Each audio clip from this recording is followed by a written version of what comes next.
are going to hear a conversation among Dr. Archer, Larry, and Judy, talking about the new term. First, you have some time to look at questions 1 to 6.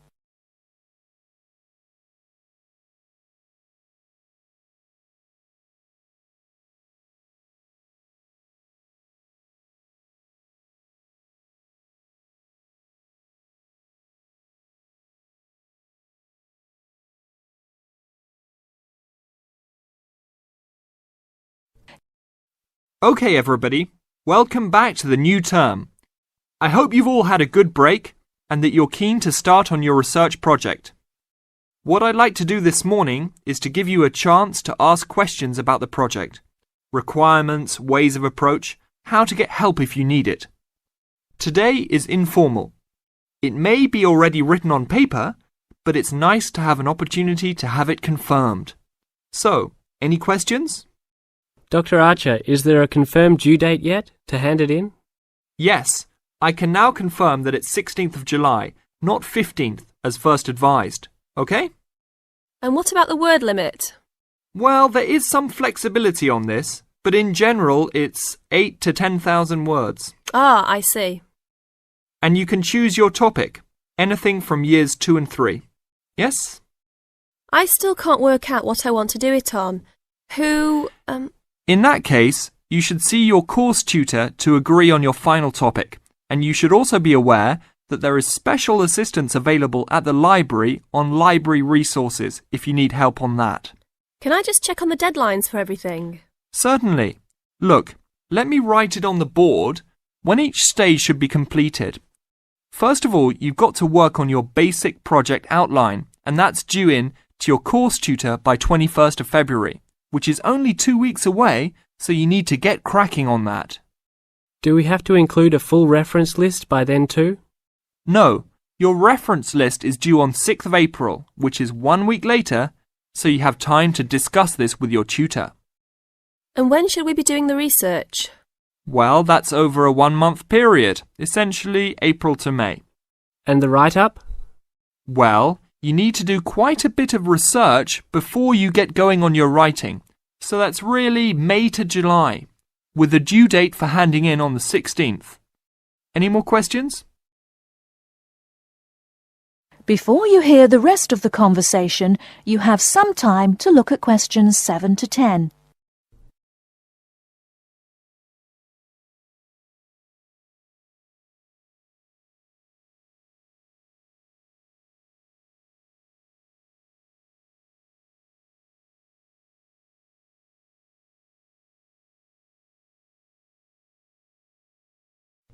Now listen and answer questions 7 to 10. Well, sir, just some advice really. It's about the research approach. Would you advise us to use some case studies? Well, Larry, I know these can be difficult to arrange sometimes, but I really feel they are of great benefit in this subject. You can always talk to your tutor if you're having difficulty. Yes? I've looked over some previous research projects that are in the library. Is that a good idea, sir? I heard. Okay. I don't think you should go through them in detail, especially at this early stage, or you might end up being influenced by them more than you realise. But yes, it really is about the best guide you can have to what's required to what's expected in this type of project. Sorry, Judy, I butted in on you. That's all right. It's just that I noticed one project was a joint one. They worked together as a pair. Is that a good idea? Yes, I remember that paper. Working in a pair can have some advantages, but to be frank, this is meant to be an individual project, so it's best to work on your own.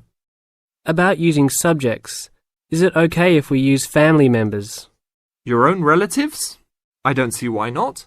They probably offer some advantages in terms of availability, although you need to guard against possible effects on your research outcomes. So, you can if you want. Perhaps you should discuss this with your tutor if you plan to use relatives, so you can approach it in the best way. Okay, thanks. Okay then.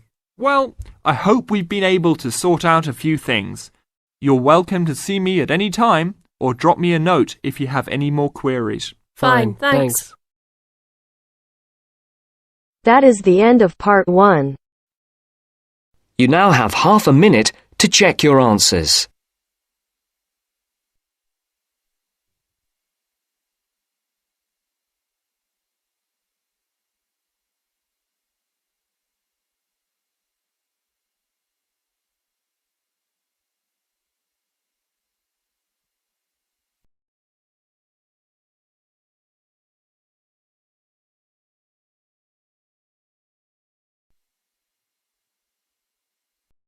Part 2. You are going to hear an interviewer who is interviewing Alan. He made a great discovery of Mungo National Park. First, look at questions 11 to 15.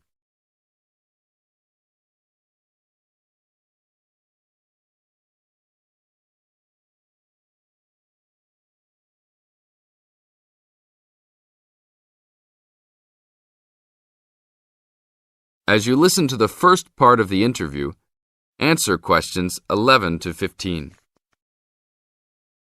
An event occurred in 1996 over a period of 3 days that attracted considerable attention at the time and led to a new find in Mungo National Park, which is the focal point of the Willandra Lakes World Heritage Area in New South Wales, Australia. I talked to Alan Moore, the organizer of this trip, about his experience. Alan, what was the purpose of your trip? Well, as you know, I love the outback and lead tours of people wanting to go into more remote parts of the country. However, I thought it was time for me too to have a holiday. So I packed up my family and we went to Mungo National Park. Why did you choose this location? It holds a record of Aboriginal life stretching back over 40,000 years. And of course, I wanted my young kids to be amazed by the main feature of the park, the remarkable Walls of China, as they're called, where wind and water erosion have exposed this long history. I see. What was the weather like? It was unusual for that time of year. The rain was just one continual downpour after another. We were always soaked to the skin. So we decided to cut our holiday short and only stayed 3 days in the end. However, it was eventful. The obvious problem was to get back to the nearest town, a small place called Burunga. But the dirt roads out there are always impassable after rain, so we settled down for a long, wet wait in the park. We didn't really mind because the scenery was so interesting. However, the kids wandered away without our noticing, and eventually we realized they must be lost. So we used our two-way radio to contact the park rangers and the police, and a helicopter was sent.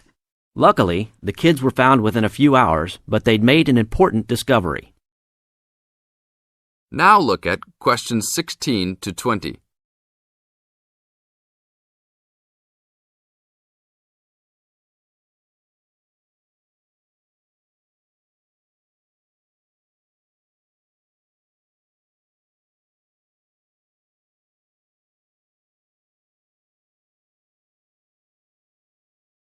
As the talk continues, answer questions 16 to 20. So, the trip was also eventful for another reason, wasn't it? Yes. They led us to some ancient Aboriginal art. The kids had taken shelter in a very small, low cave that was difficult to see from the outside. We were lucky to have another family camping in our location. When they heard us calling the kids, they immediately helped us search for them, and as the hours went by, they also provided us with much-needed support and encouragement. We really appreciated their help.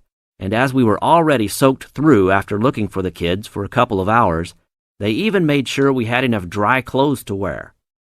The park ranger managed to get through to us to lead the search, and when the helicopter pilot notified us by two-way radio that he'd seen the children but was unable to land nearby, we were able to eventually find them very excited about what was in their little cave.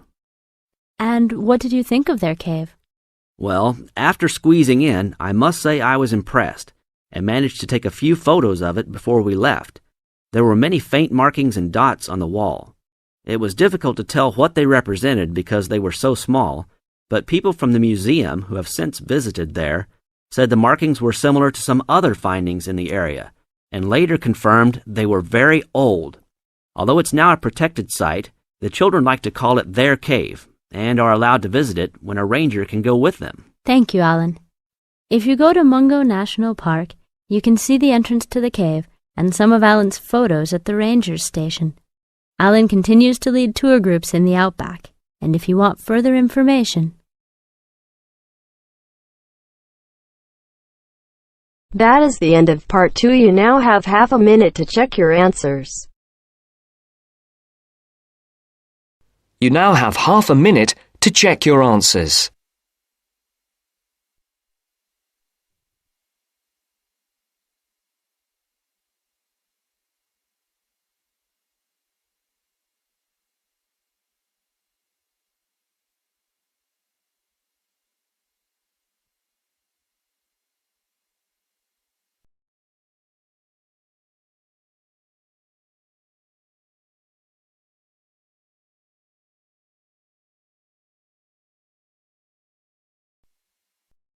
Now turns to part 3. Part 3. You will hear a conversation between two students who will discuss a project they're working on together. You have 30 seconds to look at questions 21 to 27.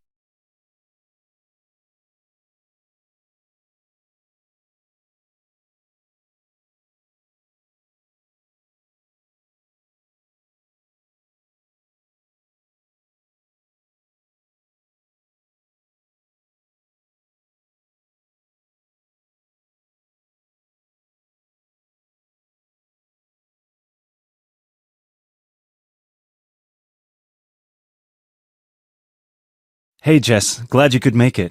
We've got a lot to discuss. Hi Matt. Yes, sorry I'm a bit late. I did bring all my notes with me. Yes, me too. Where shall we start? Well, I think it would be a good idea to clarify our objectives just one more time. Yes, good idea. Okay, here we are. We need to record, photograph, and identify the plant species in 10 1-square-meter plots. Does it say anything about where these plots should be and how they should be laid out? Ah, here it is. It says that all the plots need to be no more than 10 meters apart. And how do we choose them? Ah, this is the fun part. I remember this. Here we are. Make a 1-meter square frame using bamboo sticks available from the department stores. Yes, we've already done that. I know, I'm just reading the whole section. Okay. One person stands roughly in the middle of the chosen area and throws the frame. The other person uses a tape to mark out the square where the frame landed and returns frame to thrower. The thrower then turns a few degrees on the spot and throws again. The thrower must turn slightly after each throw and vary the force of the throw until after the 10th throw they are pointing in almost the same direction as the first. That sounds a bit complicated. That's only because it's all in writing. It's just a simple throw, turn, throw, turn, throw, turn until we have 10 squares. And I guess you want to do the throwing. Well, if you don't mind. I'm sure you'll be more accurate at marking the squares. Yes, I am sure I am, and I'm sure you've got a stronger throwing arm.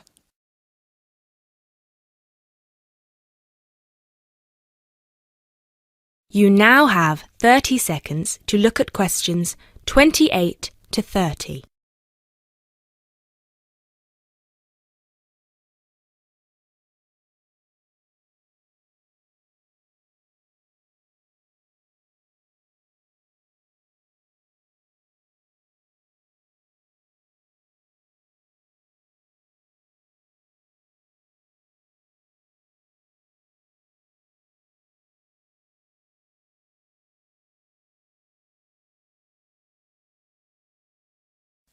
Okay, good. We've got that sorted. Now we need to decide where to go. Yes, I've been thinking about that and I've brought the map. Ah, well done. I forgot mine. Now, I've identified 3 possible locations, but they've all got some disadvantages. Okay, fire away. Well, the area around this lowland marsh could be interesting. There'll be a lot of interesting water plants here. Looks good, but what's the problem?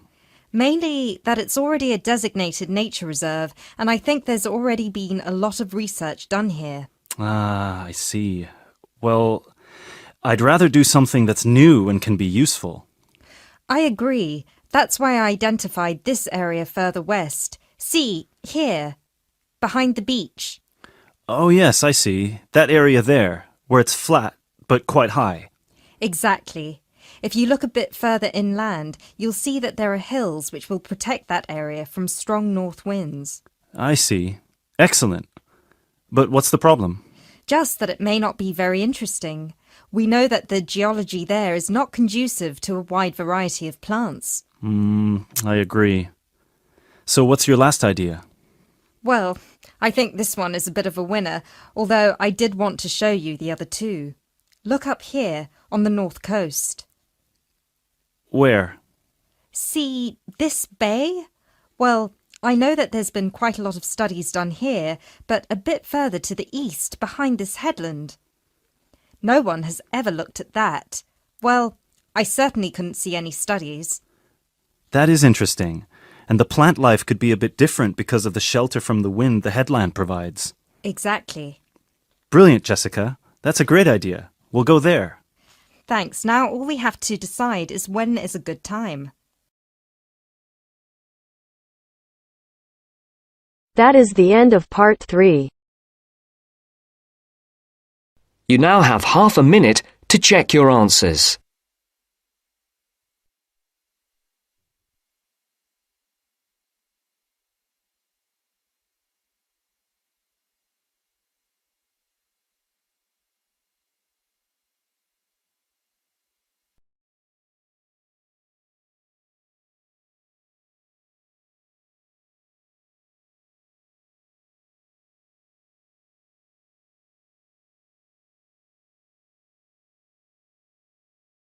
You are going to hear the first part of a lecture on American culture and American customs. First, you have some time to look at questions 31 to 40.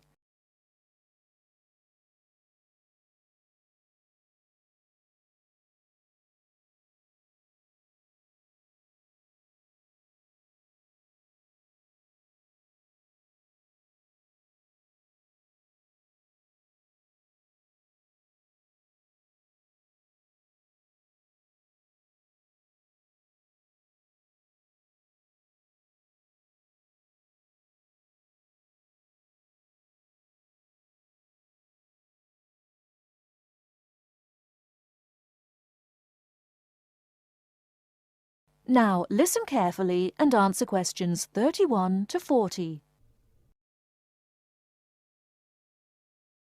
Well, last week we talked about American education, and today I'm going to discuss American values, characteristics, personal habits and courtesies. Keep in mind as you are listening to this lecture that your goal is to understand, not to emulate or judge. Just briefly, I'd like to mention that there is a remarkable ethnic diversity in the United States. The population of the USA is about 260 million. 73% of the American population is white, 12% is African American, 8% Hispanic, 3% Asian or Pacific Islanders, and less than 1% American Indian or Eskimo. Many Americans resent generalizations being made about them because Americans see themselves as very unique and individualistic.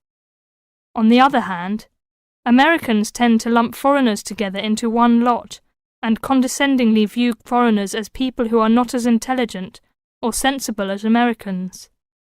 Despite Americans' dislike of generalizations and their ethnocentric point of view, it becomes evident that they are indeed American.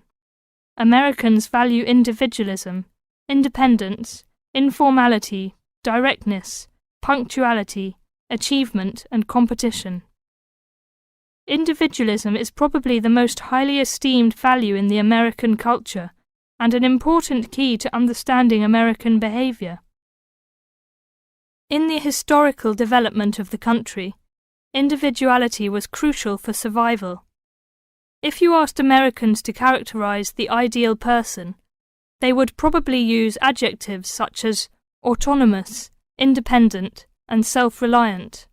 Persons tend to be viewed as individuals rather than as representatives of a family or a group. Here are some examples of how this value affects behaviors. 1. If a group of friends go to a restaurant, everyone wants to pay their own way. In other words, they want to have separate checks and not be someone's guest. 2. In friendships, which seem to initially develop more quickly in the US than in other cultures, the Americans may feel uncomfortable if you give them more help than they need. This is a tendency to draw back and see dependency as weakness. In some ways, the stress on the individual rather than the family or group has led to a more informal society. Sometimes this lack of formality is viewed by members of other cultures as a sign of lack of respect. But that is not the intention in the American value system. This informality is even more predominant on the university campus than in other segments of society. Some ways in which you might see this value expressed in behaviours are: 1. You will generally be on a first-name basis with other students, in spite of any age differences. 2.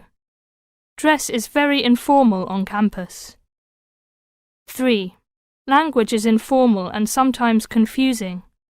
Phrases like "see you later" and "drop by any time" are not meant literally. They are informal ways of saying goodbye. Americans are direct. Honesty and frankness are more important to Americans than saving face. They may bring up impolite conversation topics which you may find embarrassing, too controversial or even offensive. Americans are quick to get to the point and do not spend much time on formal social amenities. This directness encourages Americans to talk over disagreements and to try to patch up misunderstandings themselves, rather than ask a third party to mediate disputes. It is particularly interesting to see what behaviours have culturally become associated with straightforwardness. 1. A firm handshake somehow has come to be interpreted as a sign of sincerity. 2. Looking at a person when you speak to him or her gives an indication of honesty. 3. In a question of honesty versus politeness, honesty wins. It is considered better to refuse graciously than to accept an invitation and not go. 4. You will be taken at your word. If you refuse food the first time it is offered, to be polite, it may not be offered again. An American will not know that your initial refusal is politeness. Great value is attached to time in the US. Punctuality is considered an important attribute.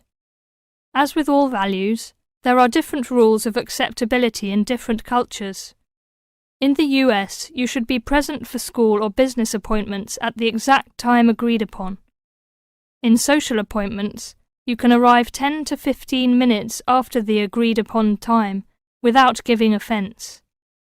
If you are invited somewhere for dinner and are more than 15 minutes late, you will need to offer an apology and an explanation. A phone call explaining you have been detained and will be late will save face for you and patience for the other person. Americans also value achievement and competition. The American style of friendly joking or banter, of getting the last word in, and the quick and witty reply are subtle forms of competition. Although such behaviour is natural to Americans, you may find it overbearing or disagreeable. Americans are obsessed with records of achievement in sports, and sports awards are often displayed in their homes. Also, sometimes books and movies are judged not so much on quality, but on how many copies are sold, or on how many dollars of profit are realized. That is the end of part 4. You now have half a minute to check your answers.